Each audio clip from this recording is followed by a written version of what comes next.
إن الحمد لله نحمده ونستعينه ونستغفره ونعوذ بالله من شرور أنفسنا من سيئات أعمالنا من يهده الله فلا مضل له ومن يضلل فلا هادي له أشهد أن لا إله إلا الله وحده لا شريك له وأشهد أن محمدا عبده ورسوله يا أيها الذين آمنوا اتقوا الله حق تقاته ولا تموتن إلا وأنتم مسلمون يا أيها الناس اتقوا ربكم الذي خلقكم من نفس واحدة وخلق منها زوجها وبث منهما رجالا كثيرا ونساء واتقوا الله الذي تساءلون به والأرحام إن الله كان عليكم رقيبا يا أيها الذين آمنوا اتقوا الله وقولوا قولا سديدا يصلح لكم أعمالكم ويغفر لكم ذنوبكم ومن يطع الله ورسوله فقد فاز فوزا عظيما أما بعد إن أصدق الحديث كتاب الله وخير الهدي هدي محمد صلى الله عليه وسلم وشر الأمور محدثاتها وكل محدثة بدعة وكل بدعة ضلالة وكل ضلالة في النار تمتنرز الله عز وجل ننجل ونزلنا ننجل وسوزي kubuli nsonga yonna tumutendereza n'amatenda amalungi era amajjuvu agamugwanidde nga bwe gatusomesebwa omubaka Muhammadin sallallahu alaihi wasallam. Tumwanjagira Allahu azza wa jalla atulongoseze embeera zaffe, atutaase omubi sitaani, tukakasiza ddala nti tewali atuyinako buyinza okujjako ye. Nolwekyo tumwanjagira atulongoseze embeera zaffe, atugulirewo emiryango gye egy'obulungi, atutaase obukafiiri n'obunnanfuusi, atutaase okuzuula mu ddiini, atukuumire ku nzikiriza entuufu, al-aqida as-sahiha, enzikiriza entuufu, tusobole okuwangaalira ku ekyo kyennyini kyayagala tuwangaalireko, tusobole okuba nga tutuuka mu maaso ge nga tuli basiraamu, nga bwe yatukuutira mu aya gye tulabye, nga bwe yatukuutira mu aya gye tulabye mu ezo ze tutandikiddeko nti wala tamutunna illa wa antum muslimun.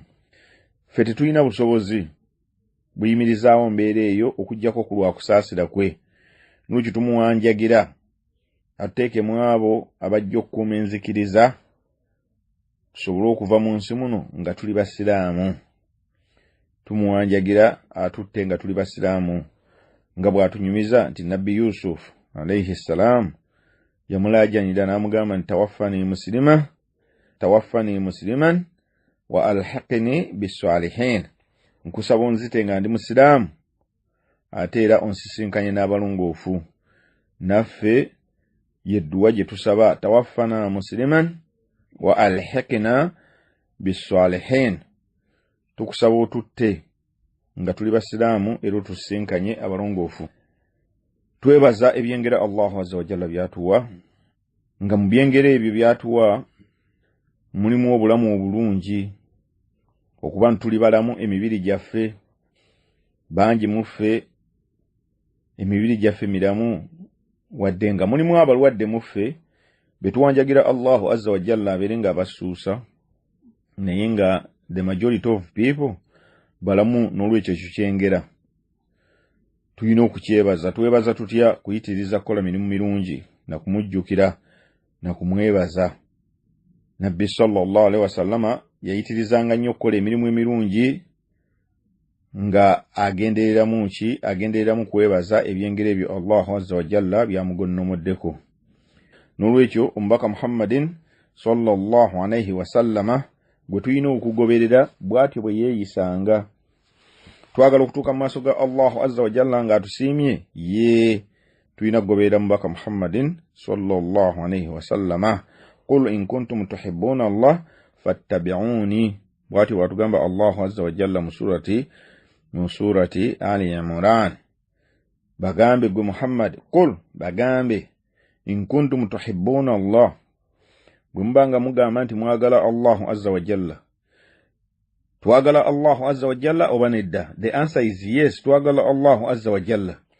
Naye Allahu azza wa jalla akafudde kakwakulizo ogamba nti oyagala Allahu azza wa jalla muddu wa Allah gwampuliriza naawe omuzana wa Allah ogamba nti oyagala Allahu azza wa jalla akutaddeko akakwakulizo qul in kuntum tuhibbuna Allah bagambe gwe Muhammad bwe baba nga baagala Allahu azza wa jalla fattabi'uni mungoberere kugoberera mbaka Muhammadin sallallahu alaihi wasallam ke kakwakulizo akakakasa nti oyagala Allah si bya kwogera mu bwogezi kugoberera mbaka Muhammadin sallallahu alaihi wasallam kakwakulizo akakakasa nti ddala oyagala Allahu azza wa jalla. Allahu azza wa jalla agamba nti bwe munaatuukiriza akakwakulizaako yuhibbukumullah Allahu azza wa jalla ajja kubaagala si ekyo kyokka wa yaghfir lakum dhunubakum ajja basonyiwa amazambi gammwe. Ani atayagala kusonyibwa kwa Allahu azza wa jalla? Nawulekyo muddu wa Allah omulungi omukkiriza oyagala okusiimibwa kwa Allahu azza wa jalla goberera omubaka Muhammadin sallallahu alaihi wasallam. Oyagala okufuna obulamu obweyagaza kuno ku nsi ne ku akhira goberera omubaka Muhammadin sallallahu alaihi wasallam. Oyagala okufuna essanyu n'okutangalijja kw'ekyenyi goberera omubaka Muhammadin sallallahu alaihi wasallam. Ekyo tekiriiko kubuusabuusa. Banjagira Allahu azza wa jalla ateeke mu abo abajja okugoberera omubaka Muhammadin sallallahu alaihi wasallam. Tuzizaako okusabira owekitiibwa Muhammadin sallallahu alaihi wasallam nga tulaajanira Allahu azza wa jalla museeko okusaasira n'emirembe nga bibunira ddala abantu b'ennyumba ye ne basahaba be n'abo bonna abamugoberera okutuusiza ddala ku lunaku lw'ensonga. Omubaka ono Muhammadin sallallahu alaihi wasallam ye yatujjira n'obuluŋŋamu. Obuluŋŋamu buno ng'anaabwekwatako yagenda okutuuka mu maaso ga Allahu azza wa jalla nga yenna ajjudde essanyu, nga yenna atangalijja ekyenyi kye. Wabula oyo anaakuba y'amabega n'agaana okugoberera ebyo omubaka Muhammadin sallallahu alaihi wasallama bye yajja nabyo ajja kubeera mu khasaala, kufaafaaganirwa. waman yushaqiqi rasula min ba'di ma tabayyana lahu alhuda wa yattabi' ghayra sabili almu'minina nuwallihi ma tawalla wa nuslihi jahannam wa sa'at masira. Oyo yenna awakanya n'akuba y'amabega kw'ebyo omubaka Muhammadin sallallahu alaihi wasallam bye yajja nabyo, subhanallah. waman yushaqiqi rasula min ba'di ma tabayyana lahu alhuda, awantu awo wakkulu min ba'di ma tabayyana lahu alhuda, oluvannyuma lw'okufuna obuluŋŋamu naye n'abugaana n'akuba y'amabega nuwallihi ma tawalla, tumulekerayo eyo gy'atunudde, naye enkomerero ya byonna wa nuslihi jahannam, tugenda kumusuula mu muliro jahannam wa sa'at masira, naye obwo budde bubi. Tuwanjagira Allahu azza wa jalla akkirize ibada zaffe ze tukola era tuteeke mu abo baasiima. Baddu ba Allah bulungi abakkiriza, barakallahu fiikum wa jazakumullahu khairan. Tugenda maaso n'omusomo gwaffe ogukwatagana n'okwaziina nga tunaatera okuwumbawumba lwakuba nti nno tugenda tusangayo ebintu ebirala bye twetaaga okutunuulira ng'ate nabyo tulaba nti bikulu. Tusaba Allahu azza wa jalla ensonga ze tutunuulira azifuule za mugaso nnyo eri abo abaddu ba Allah abalulunkana okuyiga eddiini. Olwaliro kitugenda okutunuulira kikigambo ekikwatagana ne al-adhan lis-salati al-jumu'ah. Al-adhanu lis-salati al-jumu'ah oba al-adhanu yawm al-jumu'ah, okwaziina kw'esswala y'ejjuma oba okwaziina kw'olunaku lw'ejjuma. Abakugu batugamba nti al-adhanu lis-salati al-jumu'ah kana adhanan wahidan, okwaziina ku lunaku lw'ejjuma, okwaziina kuno kwe twogerako kwe kw'esswala y'ejjuma, kana adhanan wahida, kwali ng'okwaziina kwa mulundi gumu, siwa al-iqama, ng'oggyeko okukima. fi ahadi nabiyyi sallallahu alaihi wasallama wa abi bakari wa umaru radiyallahu anhuma, wa kana yarfa'u hina yajlisu al-imam ala al-minbari, era okwaziina okwo kwabeerangawo nga imaamu atudde ku mimbari, ala al-minbari, ng'atudde ku mimbari. Fazada Uthmana radiyallahu anhu adhanan thalithan ala al-zawra'i hina kathura an-nasi. Abu Bakari ne Umaru okwazina kwasigalayo nga kuli kumu kwokka nga bwe kwalinga ku mulembe gwa Nabbi sallallahu alaihi wasallama, era nga okwazina okwo kubeerawo nga imaamu atudde emimbali, omwazini n'ayaziina. Kati ku mulembe gwa Uthman ibn Affan radiyallahu anhu abantu be bayingiwala n'ayongerako okwazina okulala. Ojja kusanga nga bagamba nti adhanan thalithan, okwazina okwokusatu. Bategeeza ki?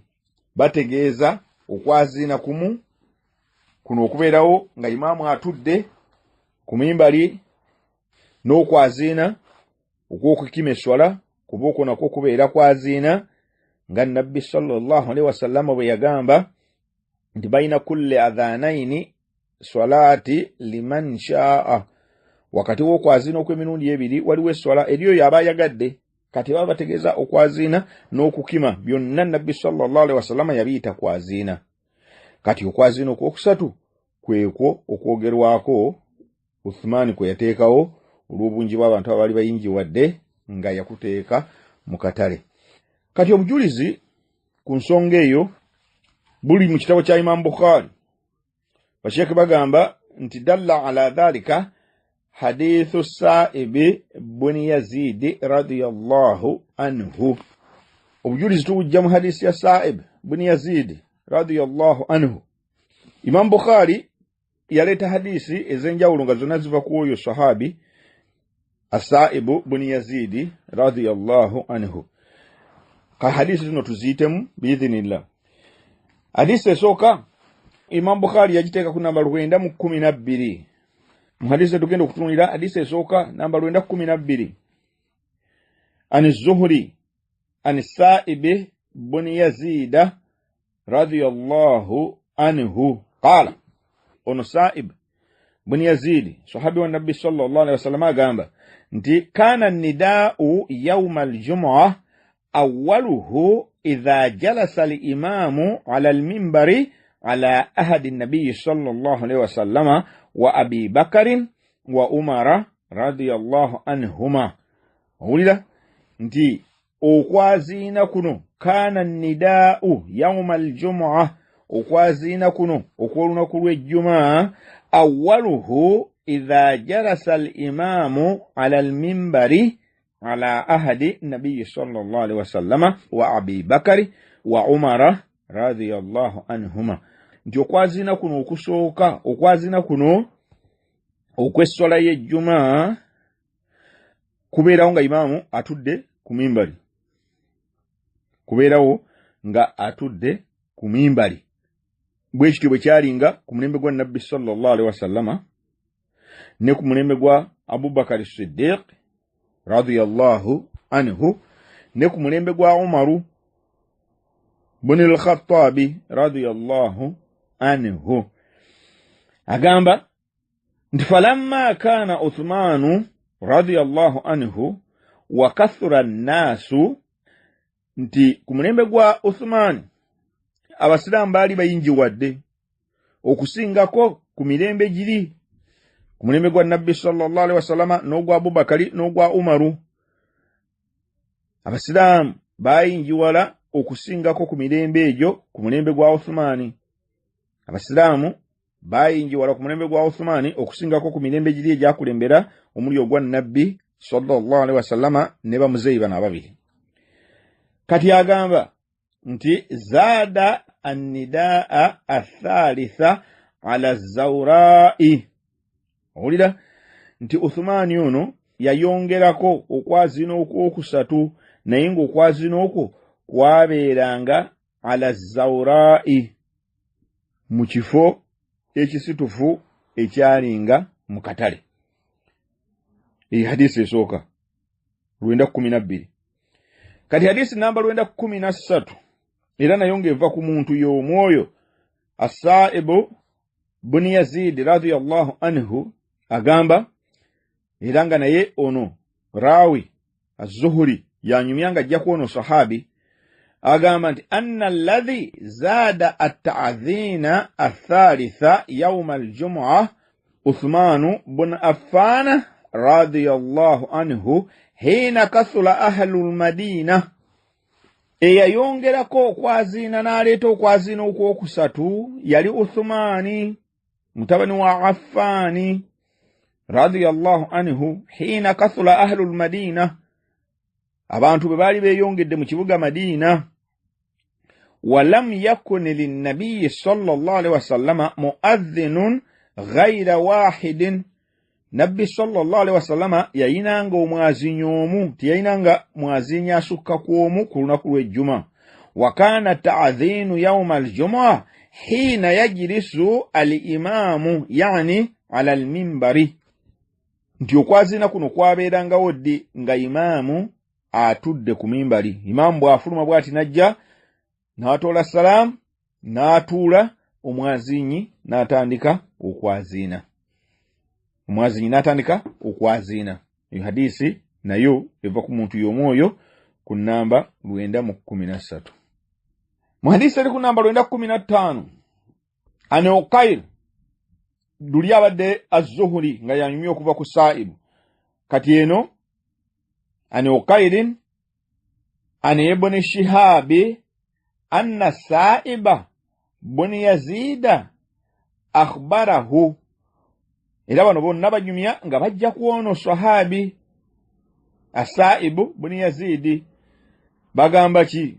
bagamba nti anna ta'dhina athaniya yawm al-jum'a amara bihi Uthman bun Affan hina kathura ahli al-masjid nti okwazina okw'omulundi ogwokubiri ku lunaku lw'ejjuma Uthman ibn Affan ye yakulagira kuteekebwewo hina kathura ahlul masjidi abantu beeyongera obungi kwe kulagira embeera eyo ebeerewo wa kana ta'dhinu yawm al-jumu'ah hina yajlisu al-imamu embeera yalingawo okuva emabega ng'okwazina kuno kubeerawo nga imaamu amaze okutuula emimbali eyo hadisi 915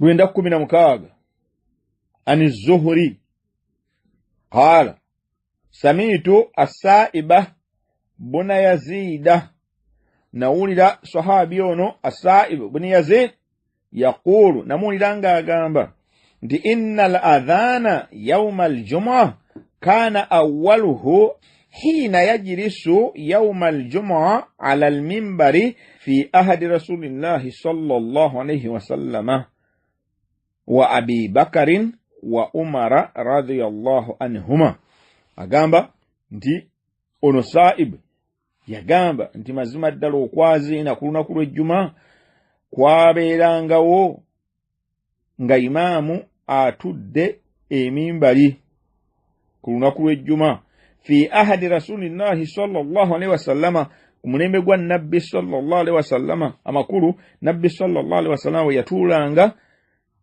ng'omwazinyi atandika okwazina wa Abi Bakarin wa Umara radiyallahu anhuma ne ku mulembe gw'abaseeka abo babiri bwe gutyo bwe gwali falamma kana fi khilafati Uthmana radiyallahu anhu obukulembeze bwe bwadda mu mikono gya Uthman nga Umar amaze okuttibwa wa kathuru abantu ne beeyongera obungi amara Uthmanu yawm al-jumu'ah bil adhani athalithi Umar ibn al-Khattab bw'amala okufa Uthman n'atekinga over abantu bayingiwadde yalagira ne bateekawo okwazina okwokusatu olaba mu hadisi lyagambye kwakubiri eno kwakusatu nga bwe nabannyonnyodde eri ku ntandikwa nti kiki bategeeza bwe bagamba nti okwazina kwa mirundi esatu baba batwaliddemu n'okukima esswala kati agamba nti abantu bwe bayingiwala Uthman n'alagira ne bateekawo okwazina okulala fa udhina bihi ala zawra'i okwazina kuno kwaliwo mu kifo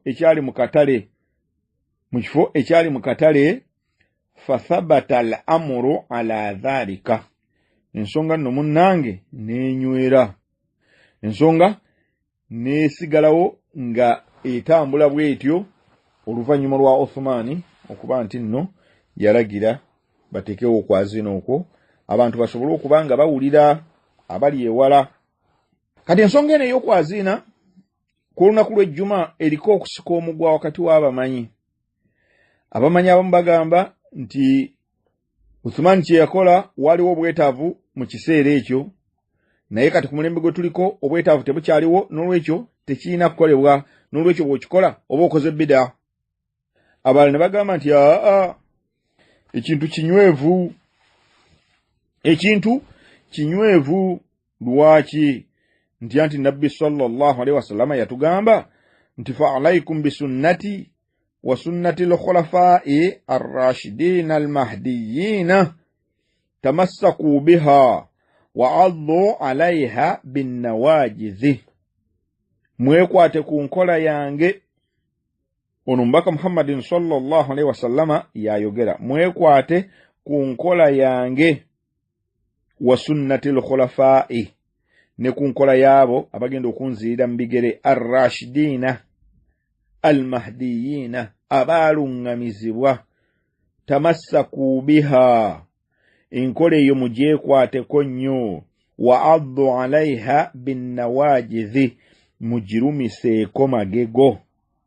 N'olwekyo ne wabeerawo okusika omugwa nga bwe mbagambye. Abawalimu be tusomako mu bitabo byaffe ebibiri bye twalonda bye tusinga okutambulizaako omusomo guno, abawalimu bombi baayawukana. Omu yagenda ne opinion esooka, omulala n'agenda n'eyokubiri nga bwe tujja okubiraba. Owasafwatul bayani fi ahkami al-iqamati wal adhani, muganda waffe Abdul Qadir bin Muhammad Boziyani al-Jazairi bwe yali ayogera ku nsonga eyo yagamba bw'ati nti inna adhana al-jumu'a ala ahadi Uthmani radiyallahu anhu kana marrataini.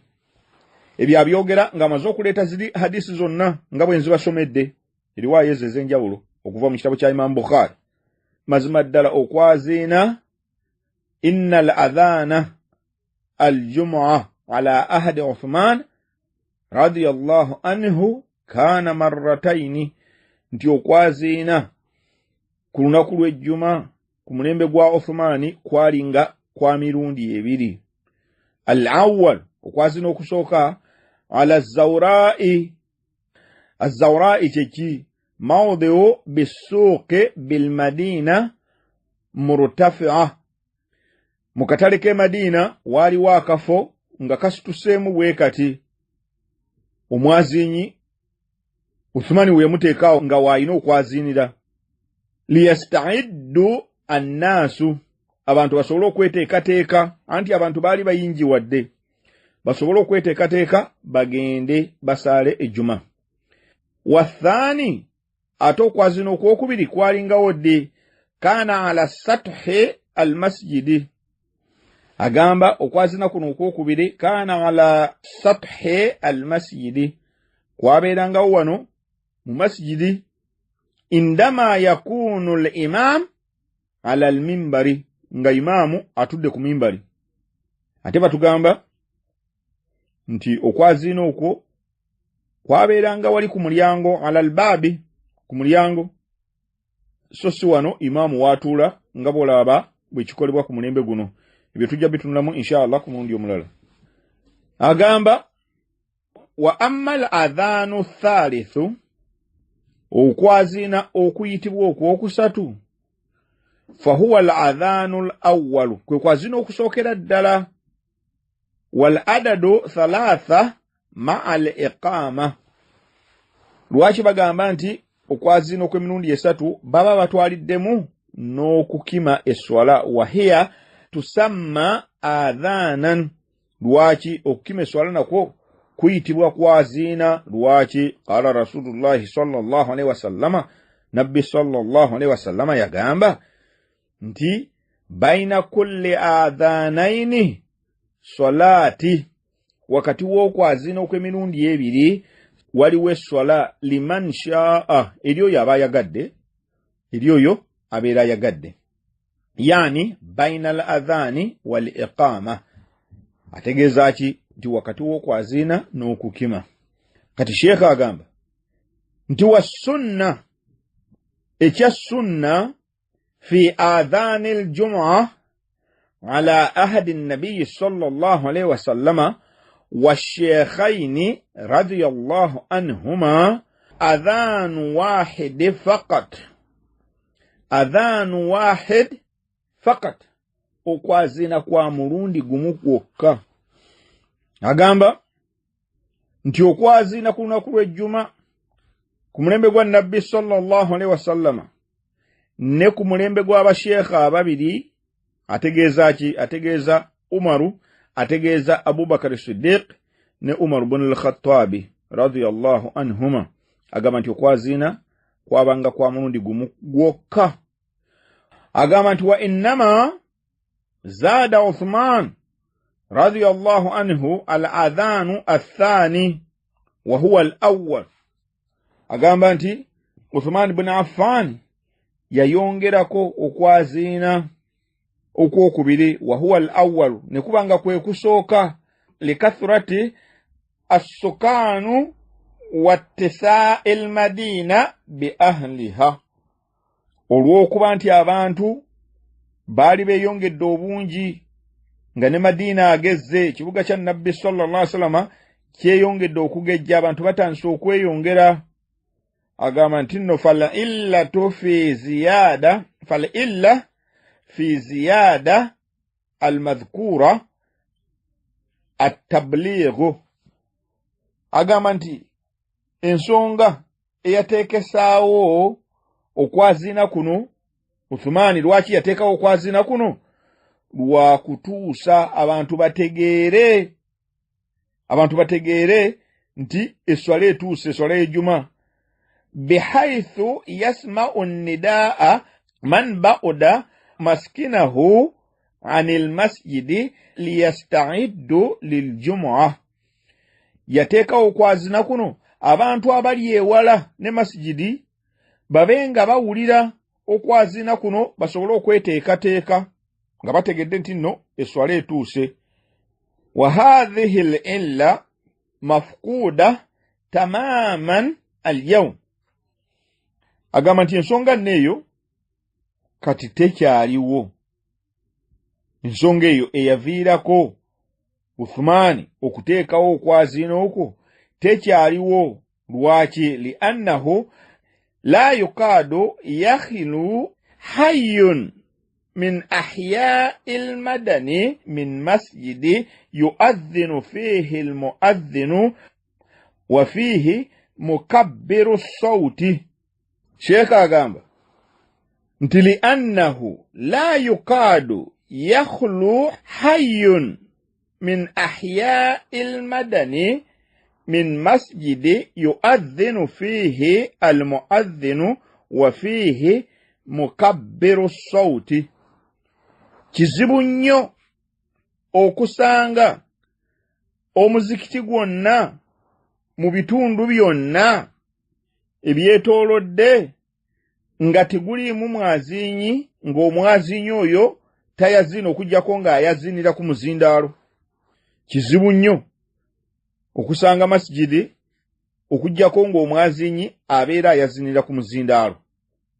Wa idha kana dhalika kadhalika, then no bwe kibeera bwe kityo ng'ensonga bwetyo bweyimiridde, fal adhanu athani liljum'a fi zamanina bid'a. Agamba bwe kiba nno bwe kityo okwazina okwokubiri ku lunaku lw'ejjuma fi zamanina bid'a, okwazina okwo okwateekebwawo ku mulembe gwaffe guno kubeera kuzuula mu ddiini. Agamba nti okwazina okwo okwateekebwawo Uthman ibn Affan kwe yateekawo ku mulembe gwaffe guno kubeera kuzuula mu ddiini. Lwaki? Anti kati tewakyaliwo obwetaavu yabulaze n'agamba nti nno at-tabligh, kutuusa ddoboozi ku bantu bano. Madina yali atandise okugaziwa ng'abantu beesuddeko akaseera okuva ku masjidi weeri kati kwe kuteekawo okwazina kwe yateekawo mu katale abantu basobole okumanya nti ekiseera eky'esswala kituuse beeteekereteekere okujja okusaala ejjuma. Agamba la yajuuzu al-amalu biha, tekikkirizibwa kukolera ku nsonga eyo eya Uthmani, bal yajibu tarkuha, wabula kitukakatako okuba nti tukireka, wa nahyi anha, n'okuba nti tukiziyiza, warrujuu ila sunnati almutahhara, n'okuba nti tuddayo ku sunna entukuvu, wa khayrul hadi hadi Muhammadin sallallahu alaihi wasallama. Lwaki? Anti obulungamu bwokka bwe bulungamu bwa nabbi sallallahu alaihi wasallama. Agamba nti ani ibn Umar radiyallahu anhuma, ono Abdallah mutabani wa Umar, agamba nti kana yajlisu idha sa'ida al-minbari hatta yafrugha al-mu'adhdhin. Agamba nti nno yatuulanga, bwe yalinnyanga emimbali yatuulanga, yabeeranga atudde okutuusa omwazinyiro yamalanga okwaziina, thumma yaqumu fayakhutub, oluvannyuma n'ayimuka. Omwazinyi ono bwe yamalanga okwaziina, ono n'ayimuka n'atandika okusoma khutuba.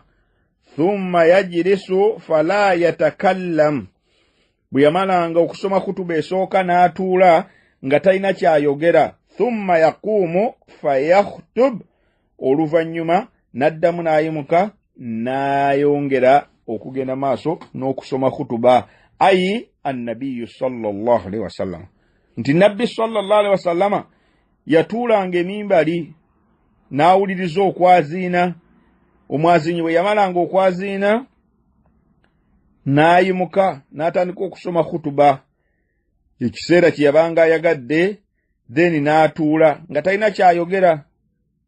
Thumma yaqum fayakhutub, oluvannyuma n'addamu n'ayimuka n'asoma khutuba ey'okubiri nga bwe tugimanyi.